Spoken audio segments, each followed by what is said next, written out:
Hi ಎಲ್ಲರಿಗೂ ನಮಸ್ಕಾರ. Welcome back to my YouTube channel. ಎಲ್ಲರೂ ಹೇಗಿದ್ದೀರಾ? ನಾನು ಕೂಡ ಚೆನ್ನಾಗಿದ್ದೀನಿ, ನೀವು ಕೂಡ ಚೆನ್ನಾಗಿದ್ದೀರಾ ಅಂತ ಅಂದ್ಕೊಂಡು ವಿಡಿಯೋನ ಶುರು ಮಾಡ್ತಾ ಇದ್ದೀನಿ. ಸೊ ಇನ್ನು ಯಾರೆಲ್ಲ ನನ್ನ ಚಾನಲ್ನ ನೋಡಿಲ್ಲ, ಪ್ಲೀಸ್ ಹೋಗಿ ನೋಡಿ, ಹಾಗೆ ಲೈಕ್ ಮಾಡಿ, ಶೇರ್ ಮಾಡಿ, ಹಾಗೆ ಸಬ್ಸ್ಕ್ರೈಬ್ ಮಾಡ್ಕೊಳ್ಳೋದಂತೂ ಮರಿಬೇಡಿ. ಹಾಗೆ ವಿಡಿಯೋ ಕೂಡ ಎಲ್ಲೂ ಸ್ಕಿಪ್ ಮಾಡಬೇಡಿ. ಹಾಗೆ ಇವತ್ತಿನ ದಿನ ಹೇಗೆಲ್ಲ ಹೋಗುತ್ತೆ ಎಲ್ಲದನ್ನು ಕೂಡ ನಾನು ನಿಮ್ಮ ಜೊತೆ ಶೇರ್ ಮಾಡ್ತೀನಿ, ಬನ್ನಿ.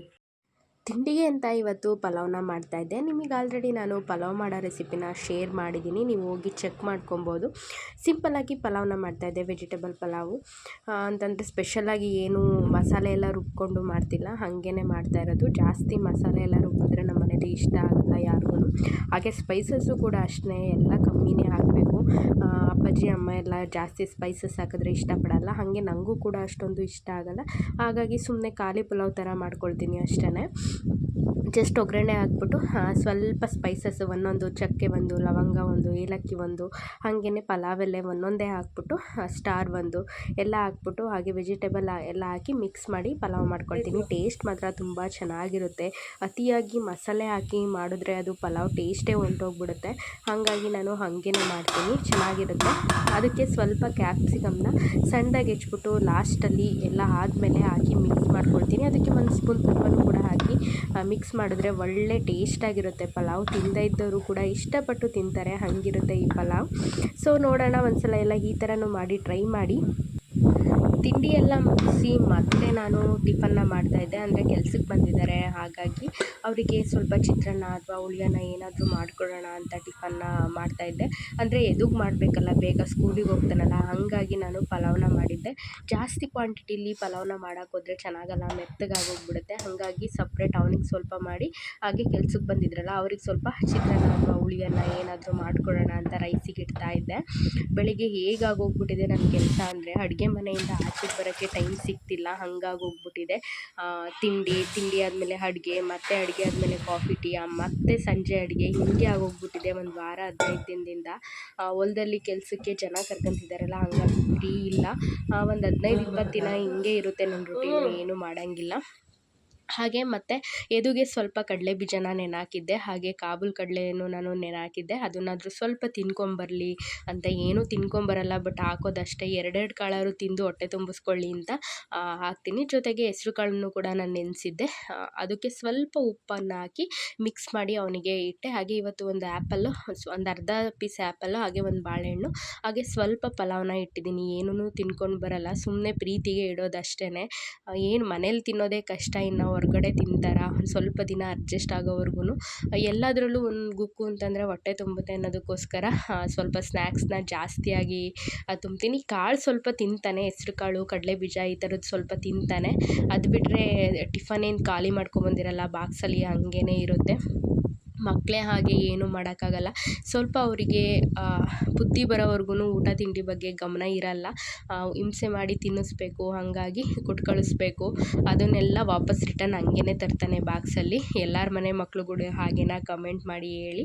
ಹಾಗೆ ಟಿಫನ್ ಎಲ್ಲ ಅವನಿಗೆ ಪ್ಯಾಕ್ ಮಾಡಿಬಿಟ್ಟು, ಹಾಗೆ ಅವನನ್ನೆಲ್ಲ ರೆಡಿ ಮಾಡಿಸಿದ್ದೆ. ಸ್ನಾನ ಎಲ್ಲ ಮಾಡಿ ದೇವರಿಗೆ ಕಂಪಲ್ಸರಿ ಅವ್ನ ಕೈ ಮುಗ್ದು ಹೋಗಲೇಬೇಕು, ಅದೊಂದು ಮಾತ್ರ ನೀಟಾಗಿ ಮಾಡ್ತಾನೆ. ನಾನು ಹೇಳಲಿಲ್ಲ ಅಂತಂದ್ರೂ ಕಂಪಲ್ಸರಿ ದೇವ್ರಿಗೆ ಕೈ ಮುಗಿದು ವಿಭೂತಿ ಹಚ್ಕೊಂಡೇ ಹೋಗೋದು ಆಚೆ ಕಡೆ. ಅದೊಂದು ಬುದ್ಧಿ ಓಕೆ, ಇಷ್ಟ ಆಗುತ್ತೆ. ಹಾಗೆ ಇವತ್ತು ಅವ್ರ ಅಪ್ಪ ಇರಲಿಲ್ಲ, ನಾನೇ ಹೋಗಿ ಡ್ರಾಪ್ ಮಾಡಿಬರೋಣ ಅಂತ ಹೋದೆ. ಕಳಿಸ್ಬರೋಣ ವ್ಯಾನ್ ಹತ್ರ ಅಂದರೆ, ನಮ್ಮನೆ ಸ್ವಲ್ಪ ದೂರ ಇರೋದ್ರಿಂದ ವ್ಯಾನ್ ಮನೆ ಹತ್ರ ಬರೋಲ್ಲ, ಬಸ್ ಸ್ಟ್ಯಾಂಡಿಗೆ ಬರುತ್ತೆ, ಅಲ್ಲಿಗೆ ಹೋಗಿ ಬಿಟ್ಟು ಬರಬೇಕು.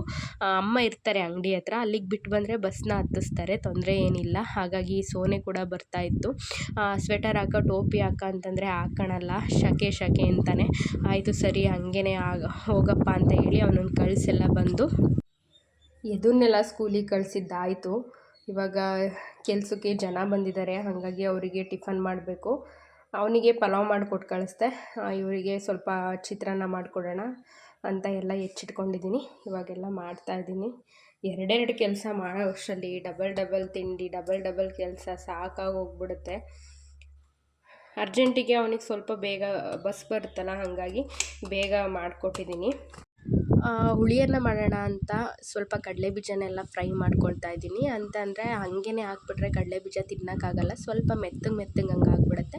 ಹಾಗಾಗಿ ಸ್ವಲ್ಪ ಕಡಲೆ ಬೀಜನ ಫ್ರೈ ಮಾಡಿ ತಗೊಂಡ್ರೆ ತುಂಬ ಚೆನ್ನಾಗಿರುತ್ತೆ ಟೇಸ್ಟು. ಹಾಗೆ ಬೆಳ್ಳುಳ್ಳಿ, ಹಸಿರು ಮೆಣಸಿನ್ಕಾಯಿ, ಕರಿಬೇವಿನ ಸೊಪ್ಪು, ಹಾಗೆ ಕಡಲೆಬೇಳೆ, ಜೀರಿಗೆ, ಸಾಸಿವೆ ಎಲ್ಲದನ್ನು ಕೂಡ ನಾನು ಹಾಕಿ ಫ್ರೈ ಮಾಡ್ಕೊಳ್ತಾ ಇದ್ದೀನಿ. ಅಂದರೆ ನಾನು ನಿಮಗೆ ಹುಳಿ ಅನ್ನದ ರೆಸಿಪಿನೂ ಕೂಡ ಶೇರ್ ಮಾಡಿದ್ದೀನಿ, ಇದು ಕೂಡ ಅಷ್ಟೇ ತುಂಬ ಚೆನ್ನಾಗಿರುತ್ತೆ. ಹಾಗೆ ಜನ ಯಾರಾದರೂ ಕೆಲಸಕ್ಕೆ ಬಂದಾಗ, ಜಾಸ್ತಿ ಜನ ಇದ್ದಾಗ ಈ ರೆಸಿಪಿ ತುಂಬ ಚೆನ್ನಾಗಿರುತ್ತೆ. ಹಾಗೆ ಚಿತ್ರಾನ್ನ ಮಾಡಿದ್ರೂ ಸ್ವಲ್ಪ ಅನ್ನಕ್ಕೆ ಸಾಲ್ಟೇಜ್ ಆಗ್ಬೋದು, ಬಟ್ ಈ ಥರ ಹುಳಿ ರೈಸು ಮಾಡಿಕೊಂಡ್ರೆ ತುಂಬ ಚೆನ್ನಾಗಿರುತ್ತೆ. ಹಾಗೆ ಟೇಸ್ಟು ಅಷ್ಟೇ ತುಂಬ ಚೆನ್ನಾಗಿರುತ್ತೆ. ಒಂದ್ಸಲ ಮಾಡಿಕೊಂಡು ಟ್ರೈ ಮಾಡಿ, ತಿಂದು ತುಂಬ ಚೆನ್ನಾಗಿರುತ್ತೆ. ನಾನು ಈ ರೆಸಿಪಿನೂ ಕೂಡ ಶೇರ್ ಮಾಡಿದ್ದೀನಿ. ಸೊ ಎಲ್ಲ ರೆಡಿ ಆಗಿದೆ, ಎಲ್ಲ ಕಲಸಿಟ್ಟಿದ್ದೀನಿ. ಇವಾಗ ಬರಬೇಕು ತೊಗೊಂಡೋಗೋದಕ್ಕೆ.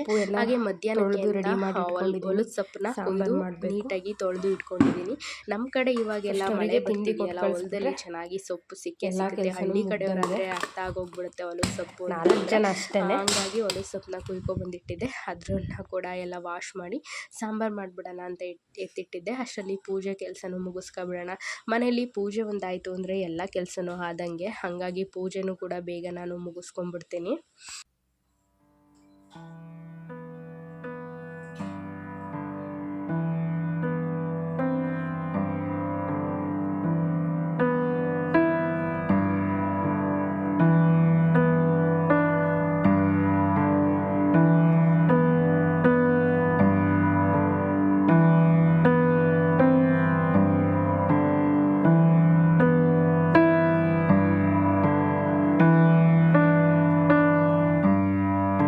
ಶುಂಠಿಗೆ ಗೊಬ್ಬರ ಹಾಕೋಣ ಅಂತ ಬಂದಿದ್ದು ಇವತ್ತು.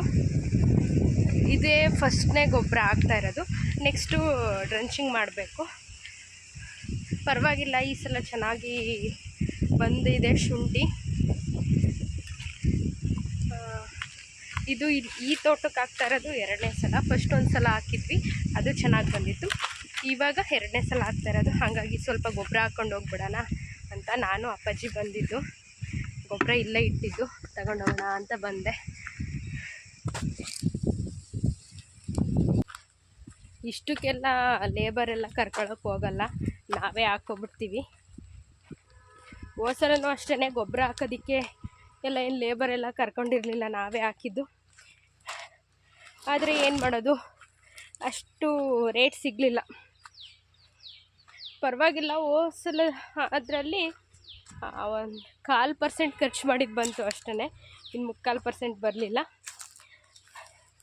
ಅಷ್ಟಾದರೂ ಒಳ್ಳೆ ರೇಟ್ ಇದ್ದಿದ್ರೆ ಬರ್ತಿತ್ತು, ಬಟ್ ರೇಟ್ ಇರಲಿಲ್ವಲ್ಲ. ಹಾಗಾಗಿ ಈ ಸಲ ಏನಾಗುತ್ತೆ ನೋಡಬೇಕು. ನೆಪೆಡೆಲ್ಲ ಸ್ಟಾರ್ಟ್ ಆಗಿದೆಯಂತೆ ಶುಂಠಿಗೆ, ಹಂಗಾಗಿ ಒಂದು 4 ದಿನ ರೇಟ್ ಆಗಿತ್ತು ಅಷ್ಟೇ.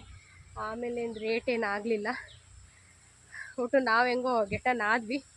ಹಂಗಾದ್ರೂ ಸ್ವಲ್ಪ ಮನೆ ಹತ್ರ ಹಾಕಿರೋದಿದೆ, ಅದಿನ್ನೂ ಕಿತ್ತಿಲ್ಲ.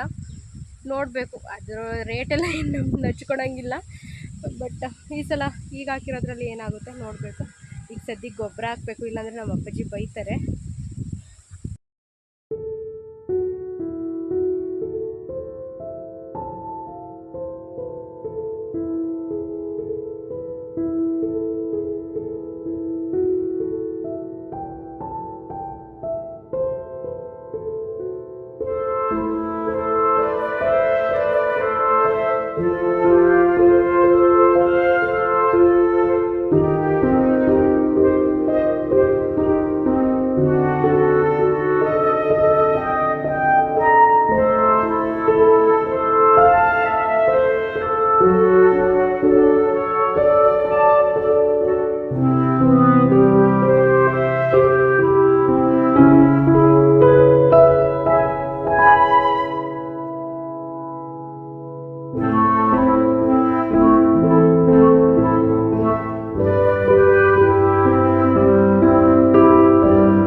ಇವತ್ತಿನ ವಿಡಿಯೋ ಇದಾಗಿತ್ತು. ಯಾರಿಗಾದರೂ ಇಷ್ಟ ಆದರೆ ಒಂದು ಲೈಕ್ ಮಾಡಿ, ಹಾಗೆ ಹೊಸ್ದಾಗಿ ನೋಡ್ತಾ ಇರೋರು ಪ್ಲೀಸ್ ಸಬ್ಸ್ಕ್ರೈಬ್ ಮಾಡ್ಕೊಳ್ಳಿ, ಹಾಗೆ ಸಪೋರ್ಟ್ ಮಾಡಿ ಅಂತ ಹೇಳ್ತಾ ವಿಡಿಯೋನ ಮುಗಿಸ್ತಾ ಇದ್ದೀನಿ. ಹಾಗೆ ಯಾರಿಗಾದರೂ ಇಷ್ಟ ಆಗಿದರೆ ಪ್ಲೀಸ್ ನಿಮ್ಮ ಫ್ರೆಂಡ್ಸ್ ಆ್ಯಂಡ್ ಫ್ಯಾಮಿಲಿಗೆ ಶೇರ್ ಮಾಡಿ. Bye friends.